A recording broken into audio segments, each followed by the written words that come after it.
ఎక్కువ పోలీసు అధికారులు, పోలీసు వీళ్ళను ముందు పెట్టి చేస్తుండేవాళ్ళు.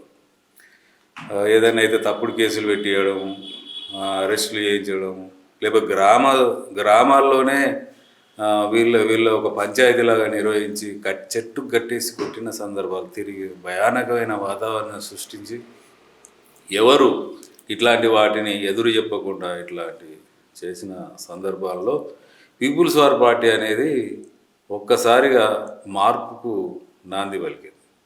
అంటే వీళ్ళు రావడం, ప్రజల్ని చైతన్యం చేయడం, అవసరమైతే ప్రతిదాడులకు పూనుకోవడం, ప్రతిదాడులు చేయడం, ప్రజల చేత చేయించడం. మీరు చూస్తే దొరల గడీలు ఉంటుండే, ధాన్యం కొన్ని ట్రాక్టర్ల నిండా ధాన్యాన్ని నిల్వ చేసుకునేవారు. కరువు దాడులు చేసేవారు.